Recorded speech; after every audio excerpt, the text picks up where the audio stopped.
A very good morning, students. Today we are going to revise lesson number 5 of English, which is quality. For today we will have its question answers. So let's start. First is, what was the author's opinion about Mr. Gaslers as a bootmaker?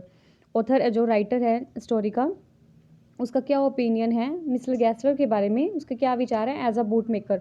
Means वो mister Gessler थे, वो boot maker थे, तो उनके बारे में उसका क्या ओपिनियन था. According to the author, Mister Gessler was the best shoemaker in the city.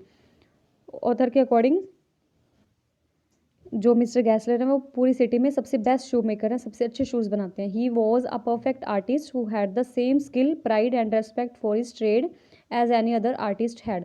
वो एक परफेक्ट आर्टिस्ट थे. जैसे कोई आर्टिस्ट होता है किसी भी काम में, उसके पास स्किल, प्राइड, रिस्पेक्ट होता है अपनी ट्रेड के लिए, अपने बिजनेस के लिए, वैसे ही उनके पास भी बहुत अच्छी स्किल थी, प्राइड था अपने बिजनेस को लेकर के.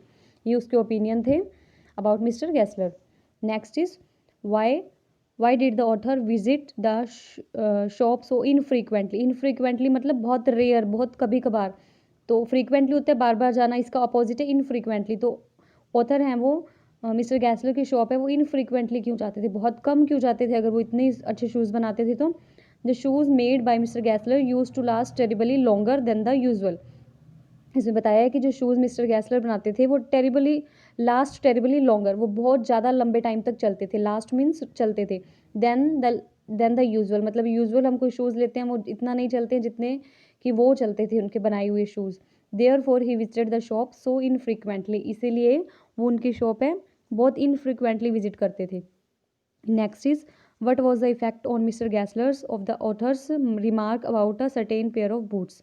मिस्टर गैसलर का क्या रिएक्शन था जब ऑथर ने एक सर्टेन पेयर के बारे में कुछ रिमार्क दिया, भाई ये पेयर ऐसा नहीं था, ये अच्छा नहीं था, ऐसा कुछ कंप्लेन लेकर गए उनके पास.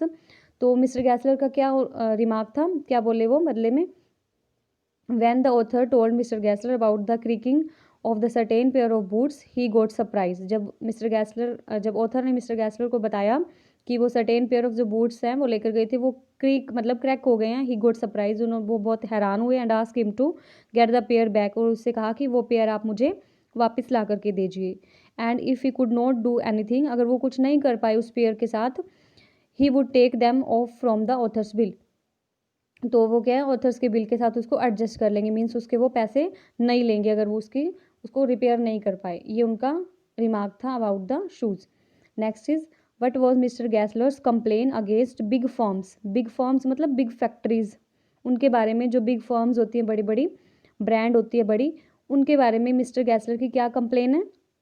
Mister Gessler complained that the big firm doesn't have self respect. Mister Gessler कहते हैं जो बड़ी फर्म्स है, बड़ी ब्रांड है, उनकी कोई सेल्फ रिस्पेक्ट नहीं है. That they get business by advertisement and not by work. अब वो कहते हैं कि वो अपना बिजनेस कैसे चलाते हैं, उनको बिजनेस कैसे चल रहा है, ओनली बाय द एडवर्टाइजमेंट. वो बड़ी बड़ी ऐड करते हैं, टीवी, रेडियो, है ना, न्यूज़पेपर, हर जगह पे ऐड करते हैं बड़ी बड़ी ब्रांड, और उनको वर्क इसी से मिलता है. नॉट बाय देयर वर्क, उनके काम या क्वालिटी की वजह से उन्हें नहीं मिल रहा, उनको सिर्फ एडवर्टाइजमेंट की वजह से मिल रहा है.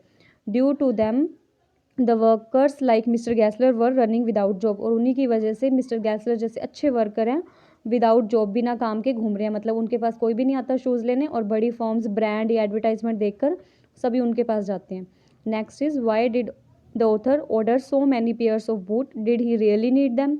जो ऑथर है उन्होंने बहुत सारे बूट के जो पेयर हैं उनके ऑर्डर क्यों दिए, क्या रियली में उनको नीड थी इतने सारे बूट्स की. Answer is, when the author came to know about the death of Mr. Gessler's elder brother, he felt with sorrow and grief. जब ऑथर को पता चला मिस्टर गैसलर है, उनके जो एल्डर ब्रदर बड़े भाई हैं, उनकी डेथ हो गई है, और उनको इस बात से बहुत दुख हुआ. And therefore in order to help in financially, इसलिए उनकी फाइनेंशियली मतलब मनी रिलेटेड हेल्प करने के लिए, he ordered several pairs of boots, उन्होंने बहुत सारे बूट्स के पेयर के ऑर्डर किए. Although he did not really need them, लेकिन उनको रियल में ऑथर को इतने सारे बूट की नीड नहीं थी. आपको भी पता है इतने सारे बूट वो एक साथ थोड़ी ना पहन लेगा, और उनके बनाए बूट तो वैसे भी बहुत लॉन्ग टाइम तक चलते थे. That's why he did not really need them, वो उनको नीड नहीं थी, वो सिर्फ उनकी फाइनेंशियली हेल्प करना चाहते थे. Okay students, and this was the chapter 5. Revise it for examination. Have a nice day.